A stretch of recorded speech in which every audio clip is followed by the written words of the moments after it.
తమిళ్లో కథ చెప్పు అంటారా? చిచి, మద్రాసు వెళ్ళిపోయి ఏ కుమారనో శరవణనో పేరు మార్చేసుకుంటాను. చిచి, అప్పుడు సినిమా తీస్తాను రా. వెంటనే మనోళ్ళు వచ్చి రీమేక్లు అంటూ తయారవుతారు. ఇది బాగుందిరా. చిచి, తెలుగు ఫిల్మ్ ఇండస్ట్రీ అంటే ఎంత లూపు అయిపోయిందిరా. రేయ్, నేను మాత్రం రీమేక్లు తమిళ డైరెక్టర్స్ తో పని చేయండి ముందే చెప్పేస్తున్నా. అలాగే బాబు, ఎప్పటికే టీ బాకి 150 రూపాయలు అయింది. డబ్బులు ఎవడెత్తాడు బాబు? మీ బాబా? ఇదిగో మీకు కుట్లు కూడా ఏమన్నా. ఒక్క ఛాన్స్ రా. ఒక్క ఛాన్స్ రానివ్వు. మావాడు సూపర్ హీరో అవుతారా.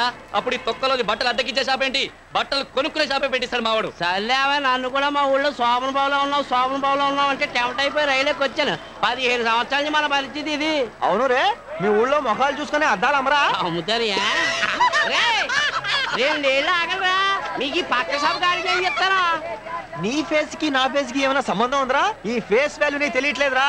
Face of youth. ఒక బొమ్మ పడింది అనుకో, పడుద్దురా.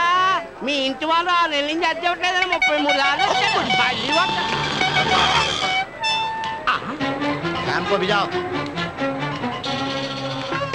నమస్తే సార్. సినిమా పిక్చర్లు 2 వచ్చాయి. ఇక్కడికి రాలేదండి. ఇక్కడికి అసలు రాలేదండి బాబు. బుద్ధి నుంచి నేను చూడలేదండి. ఇప్పటికి రెంట్ కట్టి 6 నెలలు అవుతాయి. నేను లేచేసరికి పోతాయి, పడుకునేసరికి వస్తాయి. ఏమన్నా అంటే ఒక్క ఛాన్స్ అంటాయి. వీడు ఫేస్ ఏమన్నా చిరంజీవి అనుకుంటాయి, అమితాబ్ బచ్చన్ అనుకుంటాయి. వీళ్ళ జిందగీలో జూనియర్ ఆర్టిస్ట్ కూడా అవ్వాయి. जाओ पहले उसका साइन लेके आओ जिसने मेरे बाप को चोर कहा था. जाओ पहले उसका साइन लेके आओ जिसने मेरी माँ को मारा था. जाओ पहले उसका साइन लेके आओ जिसने मेरे हाथ में ये लिख दिया था. फिर तुम जहाँ कहोगे वहाँ साइन के लेके तैयार हो मेरे भाई. కంటి చూపుతోనే కాదురా, హిందీ డైలాగ్ తో కూడా చెప్పేస్తా. అదిరిపోయింది కదండి మావాడి హిందీ డైలాగ్. ఒక్క ఛాన్స్ అండి, ఒకే ఒక్క ఛాన్స్. చిరంజీవి అమితాబ్ బచ్చన్ కూడా ఈజీగా సూపర్ స్టార్స్ అవ్వలేదండి. వస్తున్నారు, చీకొట్టించుకున్నారు, మీలాంటి రెడ్లకు కొట్టారు. కానీ ఇప్పుడు హిట్లు, సూపర్ హిట్లు, బంపర్ హిట్లు, blockbuster bonanzas, blood bank, ABCL corporation. తర్వాత ఎందుకులే చెప్తే చేసుకుంటా. నేను చెప్పే సంగతి వింటే నీ దిమాగ్ ఖరాబ్ అవుతాయి.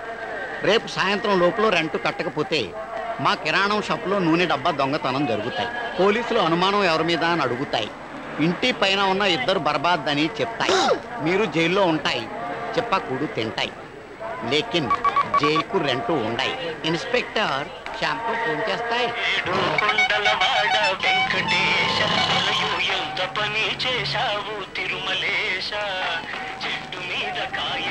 సముద్రంలో ఉప్పును కలిపినట్టే కలిగావు.